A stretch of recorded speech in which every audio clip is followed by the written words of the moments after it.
One of the most difficult experiences in leadership is when you have to say goodbye to a key leader. What happens when our best people leave? When the ministry or departmental leader that we rely on moves on? The void they leave can feel like a wound to the heart of any organization. But what if that departure wasn't a crisis, but a graduation? The ultimate test of a leader is not who they are, but who they raise up. Stay tuned. We're talking about the critical need for leadership development, and it's all right here, right now, and only on the Five Gifts podcast.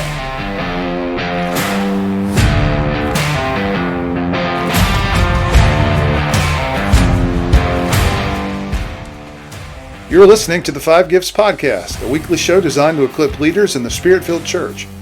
I'm Bruce Ritter, and along with my co-host Charles Russell, we offer insights for leading the local church in the fullest expression of Jesus. If you're interested in learning more about practical theology, the gifts of the Spirit, and spiritual disciplines, this is the show for you. Welcome to the Five Gifts Podcast. Welcome, everyone, to the Five Gifts Podcast. I'm your host, Bruce Ritter, and as always, I'm joined by my friend and co-host, Charles Russell. Well, hey, Bruce, great to be with you. Great to be with all of our subscribers and listeners and viewers. Thank you so much for tuning in. We've got a great episode lined up about leadership development today. Yeah, and just greetings to everyone that's able to join us. Again, we're always grateful that you have come by to check us out. And whether you're catching us during the week, maybe on your drive home, or maybe you're catching us on the weekend. I don't know, maybe you're finding some good sermon material late on a Saturday night. Looking forward to Sunday. Anyway, we're glad that you're with us. Charles, I just want to say the Panthers once again have a winning record. And boy, what a win to go into Green Bay and pull off a walk-off field goal. Man, I'm telling you, there's no better feeling right now. Nothing could be finer than to be in Carolina. We're dancing in the streets out here. And basketball season starts tonight with the Tar Heels. We're looking forward to what Hubert's got together for us. Well, hopefully, Coach Hubert Davis will deliver this year and bring the Tar Heels back into prominence. We've been missing on the national scene for far too long. This is going to be our year. I can just feel it. So. Well, he needs a big year, believe me.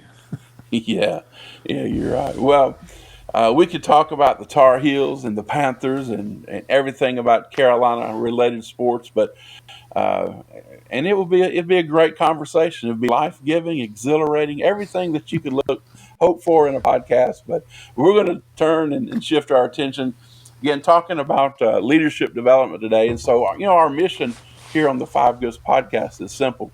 We want to give you the tools that you need to not just lead, but to leave a legacy. And today we're tackling a topic that sits at the very heart of that mission. It's the critical work of developing leaders. That's right, Charles. And this isn't just a nice-to-have skill. We're facing a genuine crisis.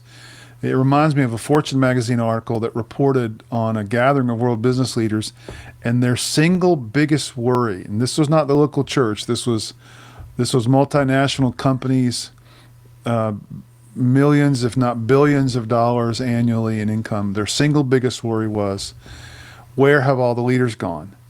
And what our research shows is that the real problem isn't a lack of potential leaders. There really is a failure to develop leaders. So we don't have a leadership crisis. We really have a leadership development crisis. Exactly. And, that's what we're here to try and begin solving today. So over the next 35, 40, 45 minutes, we're going to give you a complete blueprint. First off, we're going to explore why this is a non-negotiable for any organization that wants a future.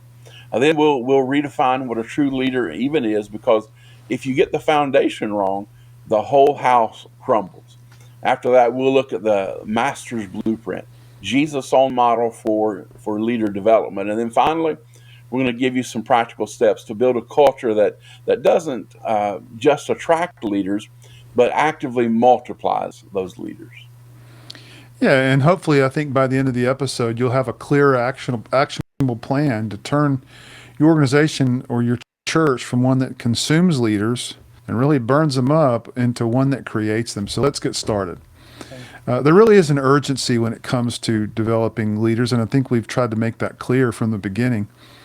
But before we jump into the practical how-to of developing leaders, Charles, I think we have to establish a strategic urgency. And this isn't just another program to add to your plate. I know you don't need another responsibility. We believe that developing leaders is the core measure of your long-term success, and it really is the only way to secure your organization's future. And we connect it vitally to the apostolic enablement in leadership. And we've said this time and time again, that if the apostolic gift is lacking in the local church, weak leadership will not sense the urgent vision direction from God.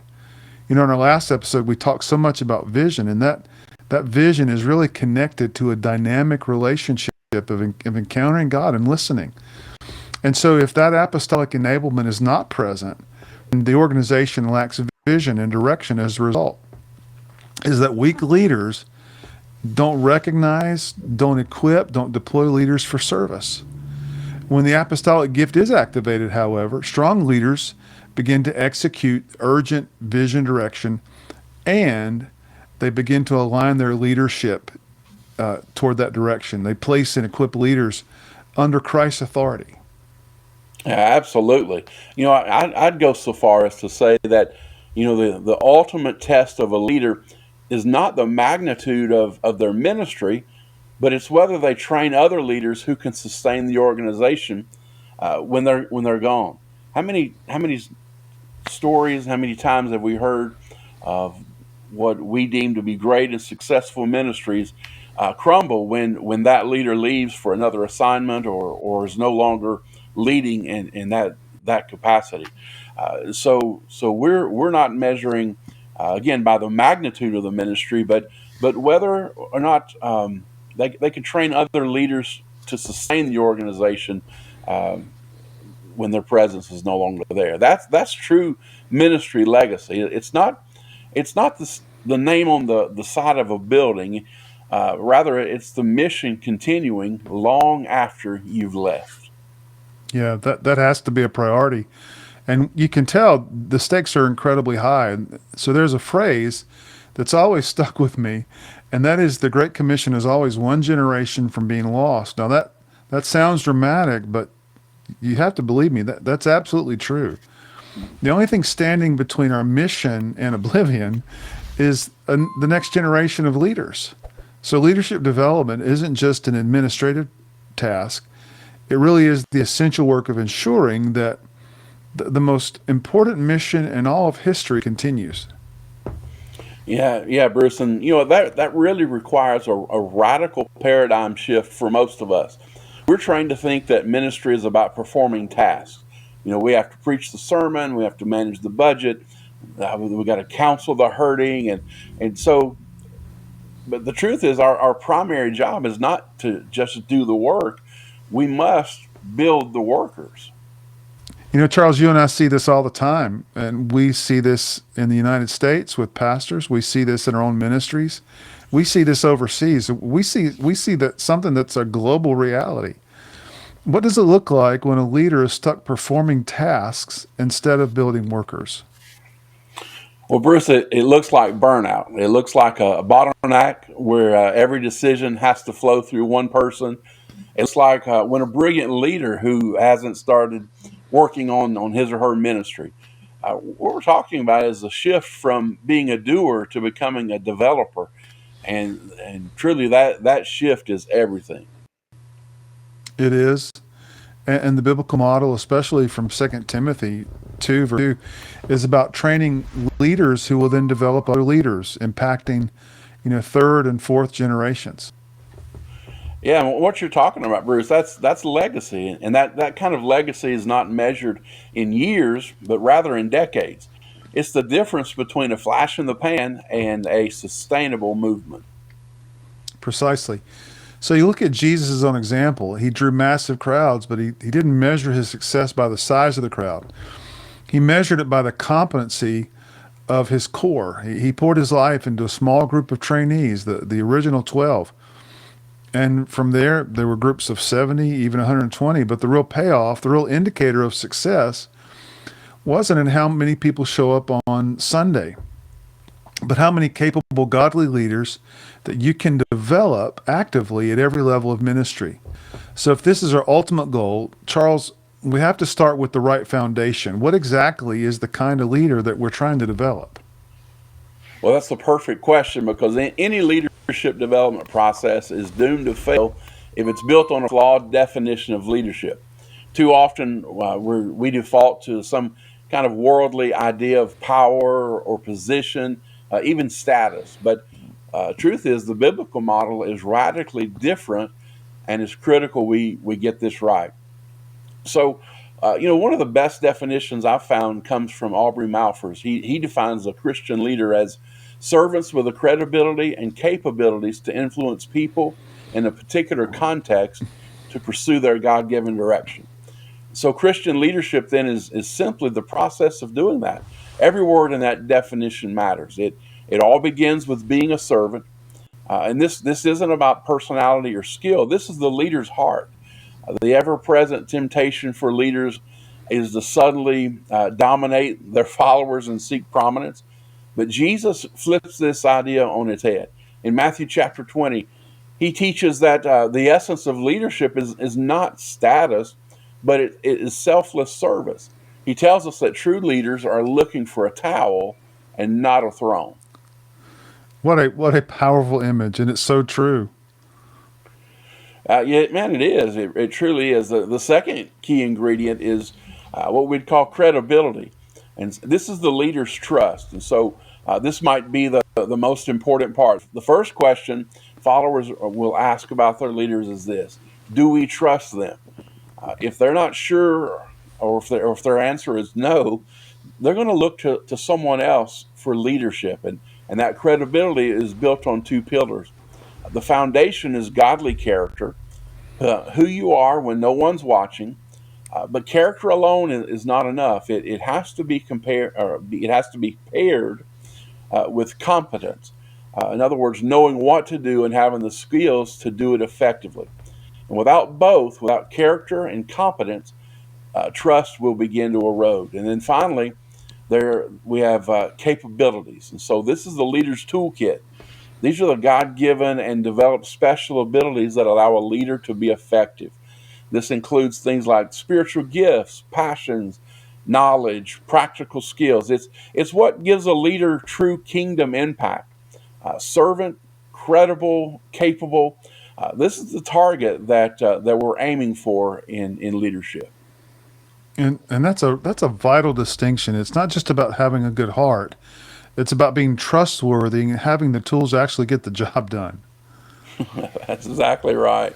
It's a clear picture of a servant leader in mind. There's no better place to look for development blueprint than to the master himself. So, Bruce, help us out. Break down how Jesus did it. Help us understand that.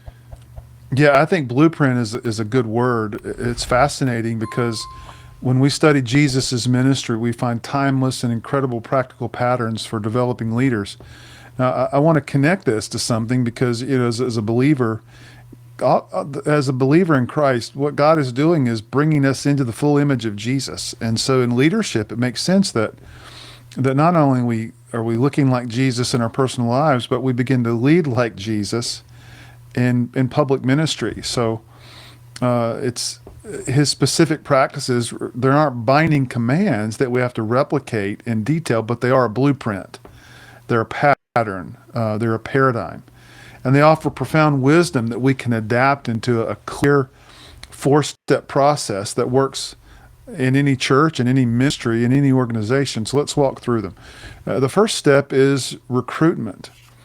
Jesus was proactive. He doesn't just post an announcement and hope people would show up. That's like what we are prone to do when it comes to getting volunteers, man. Just slap that announcement in the bulletin or on your website.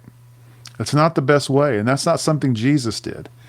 He went out and he found his future leaders. And he used two primary methods. The first was a personal invitation. So it was relationship. You think about his call to the disciples. He says, "Follow me." And then he looks them in the eye and he issues a direct personal challenge. So there's immense power in a one-on-one invitation. And I think that's something we need to consider, is that the leaders that God's to give you are leaders that you're going to have to build a relationship with. So Jesus' second method was prayer. In Matthew 9, before sending out workers, he tells them this principle. He says, ask the Lord of the harvest to send out workers. So again, just like vision isn't a human contrived thing, recruitment isn't a human resources task. It's a deep spiritual activity that begins on our knees. And we invite the apostolic empowerment of Christ through prayer and fasting. We've talked about that before. We ask him to raise up servant leaders and fill them with the Holy Spirit. And Charles, what I've found is that sometimes demonic spirits can only be cast out by prayer and fasting. We know that. But I honestly believe the anointing for apostolic empowerment also comes through fasting and prayer. So that would be the first step when it comes to recruitment. It takes the personal connection and a leader that's committed to praying for those leaders to be surfaced. Step 2 would be selection. After recruiting a wider group of followers, Jesus was intentional and prayerful in choosing his core leaders.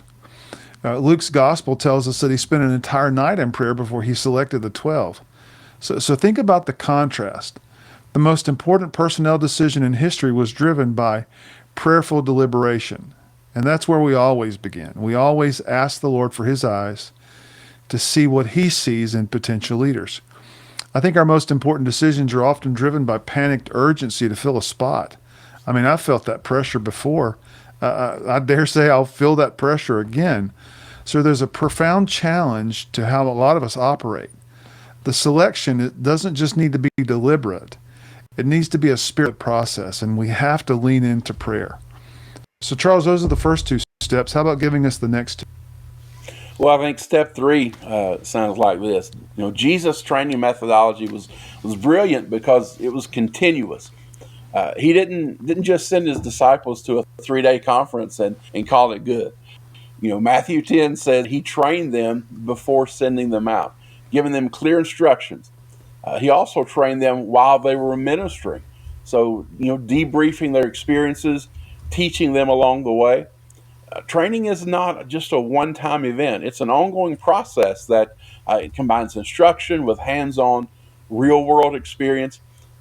We really encourage the railroad model. We've done a few episodes on the leadership railroad, and so it might be a good time. You may want to go back and revisit some of those teachings and podcast episodes. Step 4 would be deployment, and so. Finally, Jesus, he deployed these disciples. And the goal of all of this recruiting, selecting, and training was to get people into ministry. The Great Commission commands us to make disciples, which means moving believers from passive learning to active service and leadership.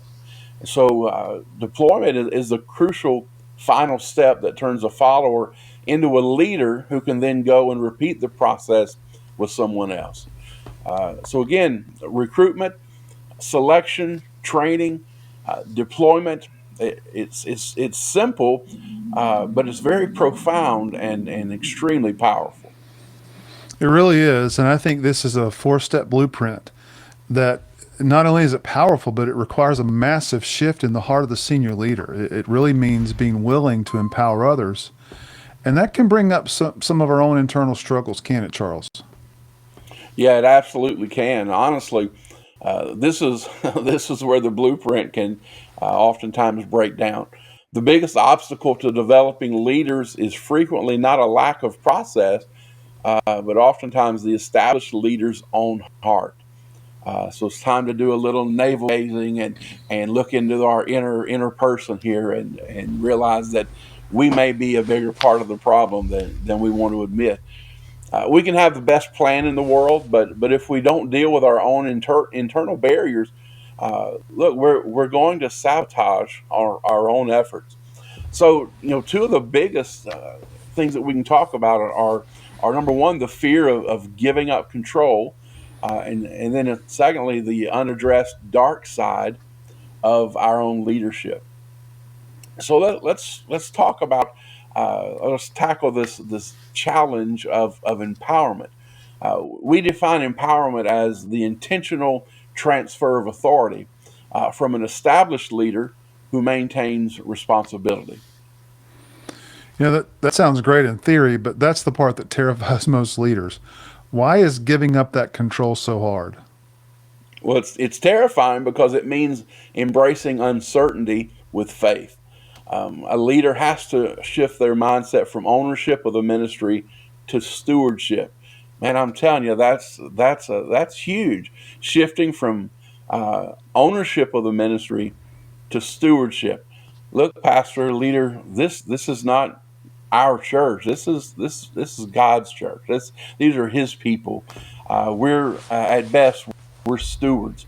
Uh, Church belongs to Him, and so that's a fundamental shift that has to take place to make these kind of transforming moves in our leadership. It's not my ministry; it's God's, and I'm stewarding it for a season.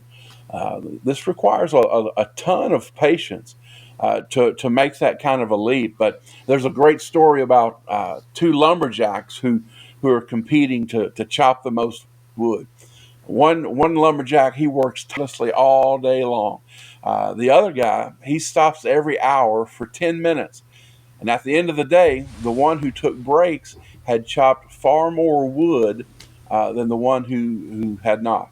The other guy, he was baffled. He was kind of perplexed. He looks at the guy who was taking the breaks, and he says, "Look, when I stopped chopping," he said, what I was doing was sharpening my axe." And that gives us a good parallel here in leadership development. Developing leaders is sharpening the axe. Mm. It's working on the ministry. It's not just in it. It's always slower in the short run, but it's exponentially more attractive in the long run. And so, this requires humility to starve your ego. You have to give away the very authority that previously formed the basis for your own sense of personal success. Man, I'm stepping on toes here. I think they're mine, not anybody else's. This is a No, huge shift that we have to make, though. you're not just stepping on your toes, Charles. I know you're stepping on mine, and I'm pretty sure you're stepping on a lot of listeners. That's a deep character issue, and it affects all of us, which I think leads us right into your second point about the dark side, right? Yeah, absolutely. And this is a concept from Gary McIntosh and Sam Remo. The dark side refers to those unaddressed parts of our own hearts, our insecurities, our need for approval, a compulsive drive to succeed. Here's the paradox: these are often the very drives that compel people to become successful in the first place. But if it's left unaddressed, they can become the very things that precipitate our failure. Why is that? If it's not broke, don't fix it. If it's working, why change? Well, it's because a leader that's driven by a deep need for approval can't handle seeing someone else get the credit. A compulsive leader with a need for absolute control, they can't truly empower anyone. A paranoid leader who is suspicious of other gifted people will see every emerging leader as a threat, not a blessing. And so these kind of internal drives prevent us from developing others because we can't share the limelight or even give away control. And so, in facing these internal battles, it's the hardest work that a leader will ever do. But once we commit to that journey, we can begin building an external culture that makes leadership development now the new normal. Well, I think that's a perfect transition because developing a few individual leaders is good, but creating a self sustaining leadership culture, really a leadership greenhouse, is the ultimate goal. We're moving from building a house for leadership to creating a home where leaders naturally grow. So, here are a few architectural tools for building that kind of a culture. I think first, you have to adopt what we might call an empowering church model. Regardless of your model of ministry, if it doesn't include the capacity to teach others, to equip others, You might think of it like a teaching hospital. A teaching hospital doesn't just treat patients, it's the core purpose to train doctors. So, in the same way, a training church doesn't just do ministry, it exists to train people who do ministry. And this is a mindset that permeates everything that the empowering church does. Secondly, I think you have to identify and define the leadership levels in your organization. I mean, what does it look like in your church to be a volunteer or a small group leader? What does it mean to be a team lead or a staff member? When you define these levels, you create a clear pathway for growth. And you also set up levels where people can either aspire to a new level of growth, or you also are able to define maybe the leadership structure of your church. That's very important. Thirdly, I think it's important to use diverse training venues. Development just doesn't happen in a classroom. Remember that when we talk about training leaders, we're talking about training them in the process of doing actual ministry. So the source of training can come through apprenticing, and we believe in a classic master apprentice model in every level of ministry that provides high impact, hands-on learning that's also accountable in the right context for ministry. Of course, we also believe in coaching and mentoring, where that one-on-one relationship that's focused on targeted growth. The coach works not by providing answers, but by asking questions and helping people discover what they couldn't discover on their own. We think that reflection is really important. As someone is learning new concepts and engaging in ministry, that coach or mentor is an actual bridge of dynamic reflection and enables them to learn and to assimilate that information. And then another venue that I encourage is what we might call huddles. These are simply small groups of leaders with similar responsibilities, and they're meeting regularly. They're encouraging one another. They're sharing problems and sharing their learning, and they're solving those problems and assimilating that learning.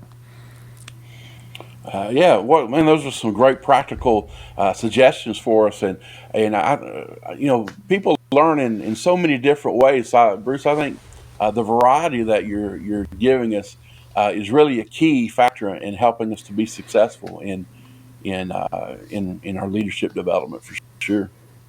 Yeah, and I would say the final, maybe the most important element is the senior leader has to learn to tell the stories that begin to highlight, God's faithfulness, the things that God has done. I think a testimony culture, and Charles, as Pentecostals, that's such a rich element in our tradition. We don't have liturgies; we have testimonies, and I think that's important. To create a culture, you have to become a storyteller. You have to be able to rehearse what God has done. We have to help people relate to what God is doing, and they share what God has promised to do. That's what a leader does. As we shared last time about vision being rooted in the promise of God, boy, just the thread of God's promise and His faithfulness, that kind of creates a folklore, if you will, a history of God's activity that really reinforces our values and inspires the next generation to believe that God can and will use them too. So I think building a culture like this is the work of the lifetime leader, but really it's a legacy that you're leaving that's going to echo into eternity. So Charles, why don't you bring this all home for us? All right, well, we'll try to tie it all together here. What a powerful conversation we're having here. So let's kind of quickly summarize some of the key takeaways from today's blueprint, if you will. If you remember nothing else, remember these 5 things. Number 1, the urgency of the task. Your legacy is not defined by what you build, but by the leaders you develop to carry the mission forward. Second is the heart of a leader. It all starts with the right foundation. So aim to be a servant with credibility and capability. Third takeaway is this: the master's blueprint. Don't try to reinvent the wheel. Follow Jesus' proven 4-step model of recruiting, selecting, training, and deploying leaders. Number 4 is the inner work. So the biggest barrier is often you or me individually as the leader. So we've got to be willing to empower others and courageously confront our own dark side. And finally is the lasting goal. Don't just build a program, build a culture, build a leadership greenhouse that multiplies leaders for the next generation. Charles, that's a concise, fantastic summary of today's episode. But I'd like for everyone that's listening to us, we don't just want this to be information for you. We want a potential transforming moment for you. So we have a challenge for you. And the first step is always personal reflection. We challenge you to go to the comment section on our YouTube channel and answer a couple of questions. One is of those 5 steps, which is something that you need to give consideration to today? What is one practical step that you can take this week to begin developing a leader around you? We would really love to read your comments. And if this episode has been valuable to you, the best way you can support the show is to like it, to share it with another leader, and subscribe. By all means, subscribe to the 5 Gifts podcast wherever you listen to. It helps us reach more leaders just like you. And if there's something you didn't like and you really hated the episode, well, go ahead and hit that like button twice, or that downvote button, hit that twice rather.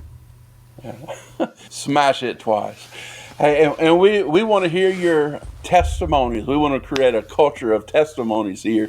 So somebody cue the tambourine music and just let them start rolling in. We want to hear your testimonies. Look, hey, if you're a leader who knows it's time to move from theory to action, to build a leadership pipeline in your own organization, but you're not sure where to start, we want to personally invite you to take the next step. Bruce and I, we offer dedicated leadership coaching to help you design and implement a process that fits your unique context. So the best thing to do is reach out for leadership coaching. We help leaders discern God's voice and lead without striving. So you can reach me at charlesrussellministries.com and charlesrusselltraining.com. You can reach Bruce at coachingcardia.com. And again, we would be honored to walk this journey with you. So leaders, go lead well and go multiply. And we'll see you next week right here on the 5 Gifts podcast.